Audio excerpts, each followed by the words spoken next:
Gelot.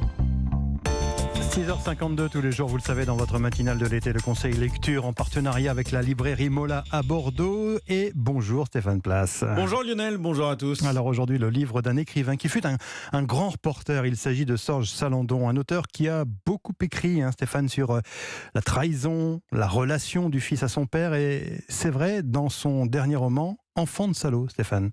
Oui, déjà dans Profession du père en 2015, Sorge Chalandon racontait cette histoire très personnelle d'un fils fasciné par un papa qui tient un rôle exceptionnel dans tous les événements majeurs de la seconde partie du XXe siècle. C'est du moins ce qu'il fait croire à son enfant. Conseiller de Gaulle, footballeur de talent, espion, etc.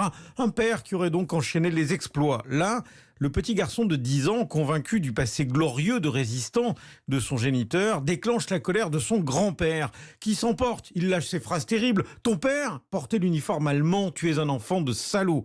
Enfant de salaud est devenu le titre de ce roman bouleversant. Elga Panier, libraire chez Mola. Chalandon, en réalité, il a eu accès au dossier judiciaire de son père en 2020, pendant le confinement. Et son père était déjà décédé à ce moment-là. Et il découvre en fait la vie de ce menteur, de ce mythomane qu'il a idolâtré toute sa vie. Et il n'était pas à Berlin en 1945 quand Hitler était dans son bunker.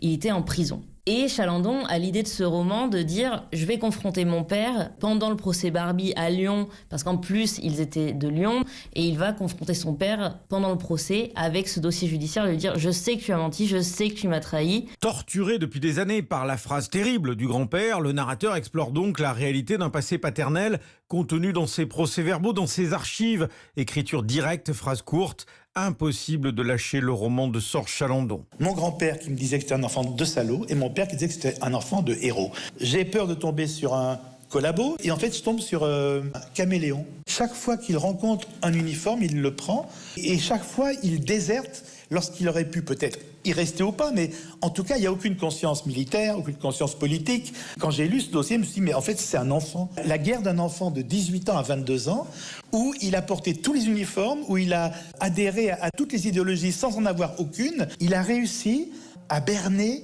tout le monde. Les Français, les collabos, les pétainistes, les Allemands, les Américains, non. Et même la justice française, puisqu'à la fin, il n'a pas été mis au mur et fusillé. Si mon père était là, je lui dirais, mais papa, pourquoi tu m'as pas juste raconté ça? Le problème, c'est le mensonge. De roman en roman, sur la route éprouvante qui menait à mon père, le premier de mes traîtres, écrit Chalandon, en exergue de ce livre, Enfant de salaud, Sorge Chalandon qui n'a pas oublié, et tant mieux, le conseil que lui avait donné un jour à Beyrouth l'un de ses confrères journalistes, change tes larmes en encre. Enfant de salaud de Sorge Chalandon, paru aux éditions Grasset. Merci Stéphane, on vous retrouve tout à l'heure pour votre conseil lecture.